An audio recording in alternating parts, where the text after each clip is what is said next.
Hey, everybody, welcome back to the Son of All Grace podcast, where every single week we do our very best to help you, our church family, dive deeper into community to make sure that no one walks alone. Well, guys, as we record this, it's the Monday after Easter. Yes. How are we feeling? So energetic. So energetic. I just want to sleep. Nap time. I think we're all a little bit spent today. Yeah. This staff is a little bit lower energy. Tired. Yeah. We're tired. Yeah. But it was a good Sunday. It was an amazing Sunday. God moved us in powerful ways. Yeah. We saw some record-setting attendance, 10 baptisms. Mm-hmm. What was your biggest takeaway day from Easter Sunday? Oof. Yeah, I would say it was really cool to see not just the number of baptisms, but as you think about the individuals and the ages and just the stages of life, and I thought it was pretty cool. I thought you certainly see a movement in our youth, and I love that. Yeah. I love that, and I think that's just a thank you to all those who help with our students and our kids and Awana, and it's fantastic as far as what we're seeing, and I want more of it. Yeah, I think the amount of visitors, because I love visitors, because man, it's not that I don't love, I love our community, the people that we know, but a visitor that walks through the doors is always a story that I think God has yet to tell, or that we've yet to just be a part of. And there's opportunities there. So every person that walks through the door is an opportunity to figure out, hey, where are they with Christ? Where are they with the gospel? And, what's that going to look like 5 years down the road? Yeah. As God works on their heart. And I like the possibilities there. Yeah. I love the vibrant energy of Easter morning. Mm-hmm. And so it just it has an edge to it that's a little different than anything else in the church calendar, I think. And I also really enjoyed communion on Friday night. That was excellent. Another full, packed house. It was full. Yeah. Full. It was full. We're about at capacity, so we were talking about what are we going to do? So we got to figure that one out. But yeah, it was great. I mean, one of the real tensions of being a small to mid-sized church, but also growing, is that you lose what was to gain what could be. Yeah. And that tension is just real. Yeah. Real. Yeah, I think it forces us to shift in some ways. Like, we have to be more intentional in how we find our community and who are the people that we really sync up with. But at the same time, we get to be more missional in our approach. It's like, what's it look like, as we open our arms a little bit wider for more people? And, that's a tension I think everybody feels, especially in smaller churches, like, hey, are we, like, why do we want to grow? And, that comes with a lot of discomfort. That comes with our own systems kind of breaking. That comes with, hey, I might walk into church and I used to know everybody. Now there's a lot of faces I don't know, and I don't know quite what to do with that. So it lets us live in that more evangelism piece of who we are, be a little bit more missional, but also we have to be a little more intentional of where do we find our community? Who are the people that we hang with, and how do we invite new people into that circle? Yeah. That's why I like the baptism. Some of the stories we heard, it was like, hey, so-and-so invited me to come, and that really made a difference in my faith journey. And I think that's what we want to see. I don't want transfer growth. I don't want just someone not happy at this church to go over here, but I want our people to be reaching out to the lost, to those who are far from God spiritually, and say, hey, we have something that you're looking for. Yeah, if you're unhappy and you came here, it's only a matter of time till we also make you unhappy. Yeah, and go somewhere for else. sure. Because there is no such thing as a perfect church or a perfect community. Right. One of the things that I am interested in talking about is the preparation of an Easter message. Yeah. Because, you've been doing this is this your 18th Easter message? Well, I've been here 18 years. The first couple I was youth pastor, so I didn't have to do You were under no obligation. I was, yeah. How do you decide how you're going to approach such a sacred and historical text?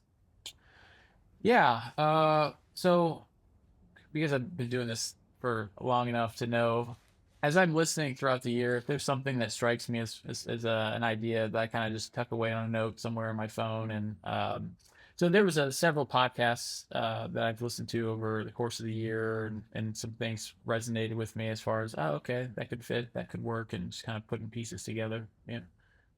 And same question for you for worship. I know that Hank's a part of that team, but how do you, if you were coaching somebody, how would you recommend them on how to pick it? Yeah, I'd say there's a few things that you always keep in mind on Easter, and it also kind of applies when we do big Christmas service. Anytime you're in a visitor heavy weekend, so Easter is a visitor heavy weekend, Christmas is a visitor heavy weekend. Um, you understand a couple things right off the bat. Number one, it's going to feel probably the least like our actual culture that we've built here, because when you infuse a whole lot of people that are not really members of our church that are coming to support baptisms, and by the way, we had like 40 people in each service as family members that were coming to support baptism, which is really cool. Like that's 80 lives we get to touch for that one Sunday. We don't know if we're going to see them again, but we don't know what their expectation is of church, if they have any expectation of church, if they even go to church in any way, shape, or form. So how do we do things that are easily approachable? So like even thinking through things like how do we make sure we don't keep people standing too long that aren't used to like how we do worship? What's the song selection going to be? How do we make that a kind of a wide variety? How do we keep them engaged? I know that goes into the message of, what is a message for somebody that only comes to church twice a year, if that, versus the message that we would give on a typical sermon series. Like all those dynamics are at play. And then how do we be radically hospitable to the people that are coming in the doors? Yeah. And so like for us, it's a missional week. Like we're all on board for just making sure that we are paying attention to who's walking through the doors. We're trying to greet as many people as possible, because out of all those, not everybody's going to come back, but those are all people that may be searching for community and maybe searching for what God wants to do in their lives. Yeah. And we might only get that one Sunday to reach them. Yeah. I'd also say, I mean, we had talked about the idea of the power of a story, right? And so we were talking about our individual story, like my story, and then collectively the church's story, and then we were going to move to their story as far as the witnesses, the earliest Christians, their story. And so that led me down to like thinking about, well, could we trust their story? The evidence is there, and that's why I think we landed where we did. Yeah, I think that writing sermons for someone who might be skeptical is such a nuanced work. How do you, because you don't really have skepticism about Jesus in your life anymore. I don't know if you ever did. Yeah, yeah, not so much. Yeah. Yeah. So how do you write a sermon for that really doesn't apply to you? Yeah, you gotta talk to those who it does apply to, and just kind of understand the questions they're asking, or the challenges they're posing against the storyline, and just trying to okay, well, if that's like I threw out all those theories, those are real theories that people have come up with, and that's common practice as far as we're just gonna try to explain it away. And so you have to understand what their argumentation is, and then try to say, okay, I think the gospel has addressed this in one way or the other, or there's evidence to address these concerns or these questions, and go from there. Yeah. So Sunday afternoon, you're sitting at home taking a nap, Trying to, but I didn't. trying to, Yeah. right? You're laying down, you're thinking about the morning, and I'm coming to you next. How do we evaluate if Sunday morning, Easter Sunday, was a success?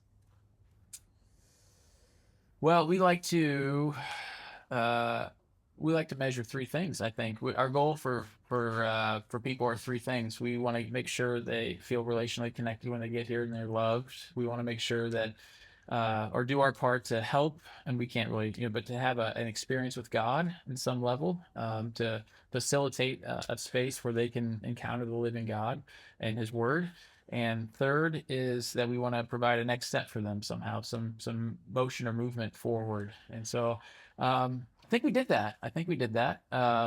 Now that's from my perspective, it's very limited, and I'm busy running around doing 100 different things between services, and but I think we did accomplish what we were set out to do. I think everybody, all the volunteers jumped in and were so helpful and so supportive for both hours, and went above and beyond. I know from kids ministry to the coffee to the greeters to band and everybody I'm missing, they jumped in and they did a really great job, I think, of making sure people felt connected and welcomed. And yeah, I think we did well, but who knows at the end of the day. That's the challenge of our profession is we plant and we water, we plant and we water, we plant and we water, and we just don't always see what's happening underneath the surface until something pops up. And but we saw some evidence of 10 things, 10 people's lives, popped up enough to say, hey, we want to get baptized, we want to keep growing in our faith, and that's great. Yeah, I mean, low hanging fruit probably is, did the services go okay? Do we feel like, was there a giant disaster? That's always, one of the things that we're kind of looking at is what are the distractions? Are there things that would have distracted people from the message we're trying to bring them? So, like, what's your experience from the moment you drive onto the property? People make a first impression in 7 seconds is what you've got to make a good first impression. So, are we being friendly? Are we creating a friendly environment? Are we introducing them to what we believe, which is we believe in the resurrected Christ, and that's where we put all of our chips in the bucket. And then what's the follow up going to be? And that's the part we don't know yet. So I think the next couple of weeks, like if we get people that return after Easter, like I get more excited about like, hey, who's going to come back? Because it's not hard to get a lot of people through the doors on a big service. Because culturally, we're still in the spot where people will come to Easter services. Yeah. Yeah. It's just a tradition that people still, for whatever reason, feel convicted or compelled to come to. But in the next couple of weeks, I think that's where we put those eggs in that basket. No pun intended. Easter pun. Didn't even mean to. But we're gonna see. We're gonna see what sticks. Like we've got a life group kicking off next week, and now it's like, how do we take people in all stages of their faith walk? Some that don't know Christ at all, some that are just looking for community, some that are lonely, some that are addicted. Across the spectrum, we have everybody in our community. How do we get them connected to a next step? And I'm just really excited for this coming Sunday and see like, man, who are the faces that we're going to see again for the second time, then the next week for the third time. And I truly feel like, man, if we can just get people here a few weeks in a row, like, and to introduce them to the right people in the right kind of community, that's a great first step to walking in your faith, is just to meet some people that you can connect with. Yeah. And I hope we gave some people something to think about, the skeptics in the rooms, and a point of conversation over, Easter lunch. I know a lot of people invited friends and family members, and so hopefully that's an opportunity for our people to continue the conversation after the sermon's over. That's really one of my heartbeat is just to help start a conversation that people can further, have later on. Yeah. I think it's a relevant conversation too. Yeah. I think I was watching two podcasts, video podcasts in the last couple of days. So I was watching one last night with my wife, between an atheist and somebody who represents, some version of Christianity. Not fully one that I fully align with, but and then there was another one, which I think I actually sent you this morning, that's a longer one. Yeah. That's coming from the conversation of somebody who deconstructed their faith, and really they're talking about evidence for the resurrected Jesus. Yeah. So I think it's a question that is on a lot of people's minds, especially right now, just where we are culturally. So like I think a message kind of more on the apologetics of why we believe what we believe, I think was great for this year's Easter message, because it's on a lot of people's minds. Yeah. Like, and we're in a very intellectual kind of community where people will think a lot about like, hey, do we believe that the Bible is a trustworthy source? Do we believe that Jesus was not just a real person, but that he is who he claimed he was? That he was the Son of God, and he was a resurrected Christ, and like those are all very valid questions that to some degree you have to work through and answer. They matter. Yeah, those questions matter. Yeah. Yeah. And the role of faith goes in there, and like, do we need evidence for everything we believe? How does the Holy Spirit work within that? Big topics. Big topics. And you get to solve those in 25 to 20 minutes. 25 minutes. Yeah. Yeah. Good. Yeah. Solid. Yeah. Which challenge, right? That's one of the challenges we face on Easter. It's a challenge. How do you Yeah. make sure everything is tight enough? Like, we've got logistic problems. We were trying to turn the parking lot over and make sure that we had spots for new people. Right. So, I mean, we were kind of time constricted for what we were doing. I know you had to preach and fit stuff into a smaller. Because the number of space. baptisms, we had to change. I think people noticed we changed baptism a little bit so that we could, make sure we had everyone their story told, but in a way that we could keep things moving. And Yeah, we're trying to always adjust. How do we honor the individual and support the community? Yep. It's just real. Yeah. So if you guys want to give feedback, we'd love feedback. Yeah, absolutely. Email any one of us, or take us to lunch. Always. Always. Yeah. Yeah. You always get a better answer. Love a good feedback. Yeah. Let's talk about the next sermon series, Let's do it. because I think this could be one of the most important sermon series that we have. It's an area that I'm particularly passionate about. Take us through the setup of what this sermon series is. Yeah, we're going to look at, the title kind of explains how Jesus changed the world. Because here is a first century Jewish, either carpenter or stone, however you want to define the word tecton, but he He was a nobody who became a rabbi who never left Israel, and yet 2,000 years later, a couple billion people worship him as God. Celebrated the resurrection. And he has changed all kinds of civilizations and cultures by his teachings. And how did he do it? How did he do it? And we're going to talk about that. And the way he did it is the way I think we need to keep doing it. And it's kind of one of the cornerstones of our church. It is one of the, yep. And we're going to talk about how he invested into people. He was a disciple maker, and we need to be doing the same thing. And so, Jesus style disciple making is what we're committed to here, and we're going to talk about what that exactly means. Jesus style disciple making. Yeah. So it's going to be a can't miss sermon series. You're going to get here, especially in the beginning, because I suspect we'll set a lot of things up in the beginning that first week. Yeah. Before we get into a little bit more of the text or context of how Jesus did it. So, yep. Very exciting. So at the end of this sermon series is actually will be a different season for you. Would you tell everybody a little bit about what's going to happen kind of right around the end of May? Yeah. So the elders were gracious enough to allow me to take a sabbatical for about 8 weeks. And so starting, I think May 19th is my last Sunday. And so that until July 20th, I'll be gone. The first couple weeks, or the first 10 days, I'll be taking Ethan, my middle child, for his 13th trip out west. I did the same thing with Sam a few years ago.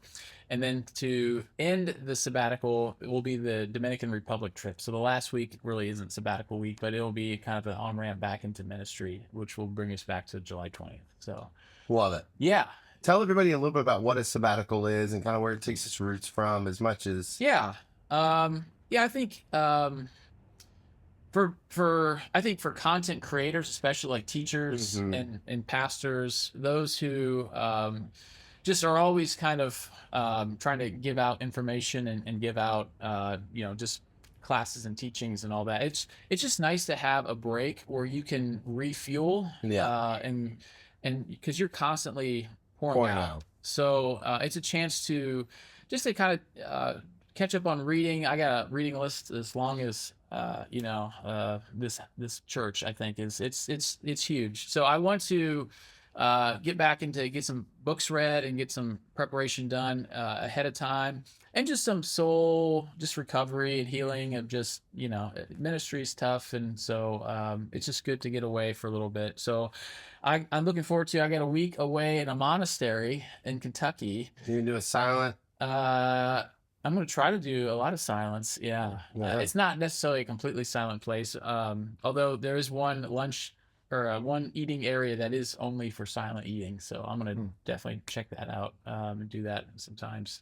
But yeah, so it'll be a chance to get away and just really pray and think and plan and do a work on me. I think one of the issues, I'm just going to work on me a little bit more. So yeah.